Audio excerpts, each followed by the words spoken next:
ইসরায়েলের প্রতি মার্কিন প্রেসিডেন্ট ডোনাল্ড ট্রাম্পের অন্ধ সমর্থনে ক্ষোভ বেড়েছে রিপাবলিকান শিবিরের একাংশে।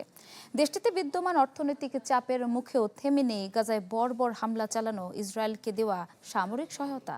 ট্রাম্প যদি অভ্যন্তরীণ সংকট কাটাতে এখনই তৎপর না হয়, তবে ইসরায়েল ইস্যু নিয়ে 2028 নির্বাচনে কমতে পারে রিপাবলিকানদের জনপ্রিয়তা, এমন শঙ্কা বিশেষজ্ঞদের। প্রেসিডেন্ট হিসেবে ট্রাম্পের প্রথম মেয়াদে ইসরায়েলের প্রতি যুক্তরাষ্ট্রের অকুণ্ঠ সমর্থন দেখেছে বিশ্ব। দ্বিতীয় মেয়াদেও ট্রাম্প ইসরায়েলের পাশ থেকে সরে দাঁড়াবেন এমন আশা খুব একটা করেননি কেউ। চলতি বছর ট্রাম্প ক্ষমতায় আসার পর গাজায় চালানো ইসরায়েলি গণহত্যায় বৈশ্বিক সমালোচনার মুখেও সামরিক সহায়তা বন্ধ করেনি যুক্তরাষ্ট্র। উল্টো হামাসকে সরিয়ে ফিলিস্তিনিদের অন্য কোথাও স্থানান্তর করে কিভাবে গাজার শাসনভার নিজেদের পছন্দসই পক্ষকে দেয়া যায় তা নিয়ে নানা পরিকল্পনা ট্রাম্পের।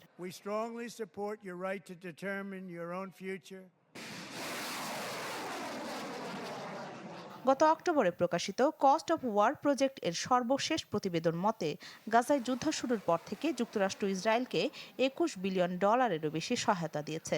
এছাড়া 2019 সাল থেকে সাবেক প্রেসিডেন্ট বারাক ওবামার তত্ত্বাবধানে করা 10 বছরের চুক্তির আওতায় প্রতি বছর ইসরায়েলকে মার্কিন অস্ত্র কেনার জন্য $380 কোটি দিয়ে আসছে ওয়াশিংটন।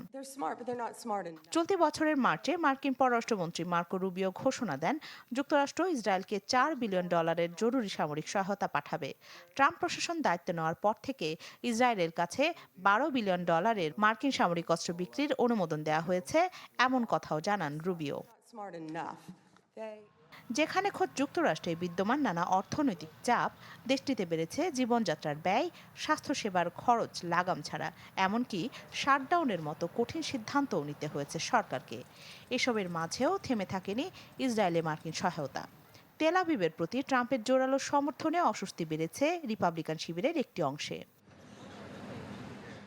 ইসরায়েলকে দেয়া মার্কিন সহায়তা শুধু অর্থনৈতিক নয়, এর মধ্যে আছে জাতিসংঘে ইসরায়েলের সমালোচনামূলক উদ্যোগ ঠেকানো, আন্তর্জাতিক আইনের আওতায় দেশটির নেতাদের জবাবদিহির মুখোমুখি হওয়া ঠেকানো, এমনকি আন্তর্জাতিক অপরাধ আদালত আইসিসির মতো সংস্থা যারা একতরফাভাবে ইসরায়েলের বিরুদ্ধে পদক্ষেপ নিচ্ছে, তাদের বিরুদ্ধেও কঠোর পদক্ষেপ নিয়েছে যুক্তরাষ্ট্র। আইসিসির ওপর কড়া নিষেধাজ্ঞা বজায় রেখেছে ওয়াশিংটন। চলতি সপ্তাহে ইউগভ ও Institute for Middle East Understanding Policy প্রজেক্টের প্রকাশিত নতুন জরিপে দেখা যায়, ইসরায়েলের সাথে 10 বছরের সহায়তা চুক্তির মেয়াদ শেষ হলে তা নবায়ন না করার পক্ষে রিপাবলিকানদের একটি বড় অংশ। তরুণ রিপাবলিকানদের মধ্যে 18 থেকে 44 বছর বয়সীদের 53% আবার পুরো চুক্তি বাতিল করার পক্ষে।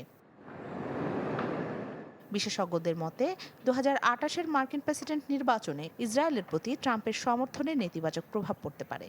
নির্বাচনের আগ পর্যন্ত ট্রাম্প প্রশাসন যদি অভ্যন্তরীণ অর্থনৈতিক সংকট কাটিয়ে উঠতে না পারে, তবে ভাটা পড়তে পারে রিপাবলিকানদের জনপ্রিয়তায়। রাখি জেসমিন, চ্যানেল 24। নতুন এবং ফিরে আসা গ্রাহকদের জন্য নগদে চলছে ক্যাশব্যাক সহ প্রতিদিন হাজারো উপহার জেতার সুযোগ। হবে আশা আর ফেরা, সারপ্রাইজ সেরা।